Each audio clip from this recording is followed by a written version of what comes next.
Hi ಎಲ್ರಿಗೂ ನಮಸ್ಕಾರ. ಮತ್ತೆ ಮೈಸೂರಲ್ಲಿ ಜಾಬ್ ತೊಗೊಂಬಂದಿದ್ದೀನಿ. ಈ ಜಾಬ್ ಬಂದು ಮೈಸೂರಲ್ಲಿರೋ ಒಂದು ಕಂಪ್ನಿಗೆ ಪೆಸ್ಟ್ ಕಂಟ್ರೋಲ್ ಸರ್ವಿಸಸ್ ಕೆಲಸ ಖಾಲಿ ಇರೋದು. ಹಾಗಂದರೆ ಕೀಟ ನಿಯಂತ್ರಣ ಸೇವಾ ಸಿಬ್ಬಂದಿ ಕೆಲಸ ಖಾಲಿ ಇದೆ.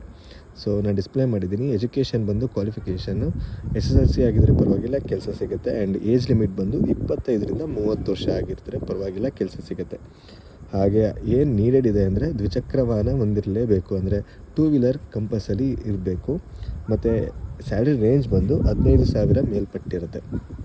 ಸೊ ಏನು ಕೆಲಸ ಅಂದರೆ ಲೊಕೇಶನ್ ಹೇಳ್ತಾರೆ, ಹೋಗಿ ಪೆಸ್ಟ್ ಕಂಟ್ರೋಲ್ ಸರ್ವಿಸಸ್ನ ಕೊಟ್ಬಿಟ್ಟು ಬರಬೇಕು. ಸೊ ಇನ್ನೂ ಫರ್ದರ್ ಡೀಟೇಲ್ಸ್ ನಿಮಗೆ ಈ ಜಾಬ್ ಬಗ್ಗೆ ಬೇಕು ಅಂದರೆ ನಾನು ಕೊಟ್ಟಿರೋ ನಂಬರ್ಗೆ ಯಾರೆಲ್ಲ ಇಂಟ್ರೆಸ್ಟ್ ಇದ್ದೀರೋ ಅವ್ರಿಗೆ ಕಾಲ್ ಮಾಡಿ ಫರ್ದರ್ ಡೀಟೇಲ್ಸ್ ಹೇಳ್ತಾರೆ, ರೆಸ್ಪಾಂಡ್ ಕೂಡ ಮಾಡ್ತಾರೆ.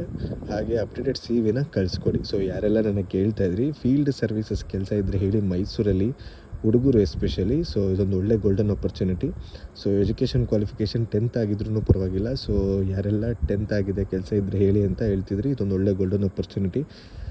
ದಯಮಾಡಿ ನಾನು ಕೊಟ್ಟಿರೋ ನಂಬರ್ಗೆ ಕಾಲ್ ಮಾಡಿ, ಕೆಲಸ ಆಗೋ ಸಾಧ್ಯತೆ ತುಂಬ ಇರುತ್ತೆ. ಸೊ ನಿಮ್ಮ ಫ್ರೆಂಡ್ ಸರ್ಕಲಲ್ಲಿ 10th ಆಗಿ ಕ್ವಾಲಿಫಿಕೇಷನ್ನು ಕೆಲಸ ಹುಡುಕ್ತಾಯಿದ್ರು ಫೀಲ್ಡ್ ಸರ್ವಿಸ್ಗಳಲ್ಲಿ ಈ ರೀಲ್ನ ಶೇರ್ ಮಾಡಿ ಆ್ಯಂಡ್ ಸಪೋರ್ಟ್ ಮಾಡಿ. All the best.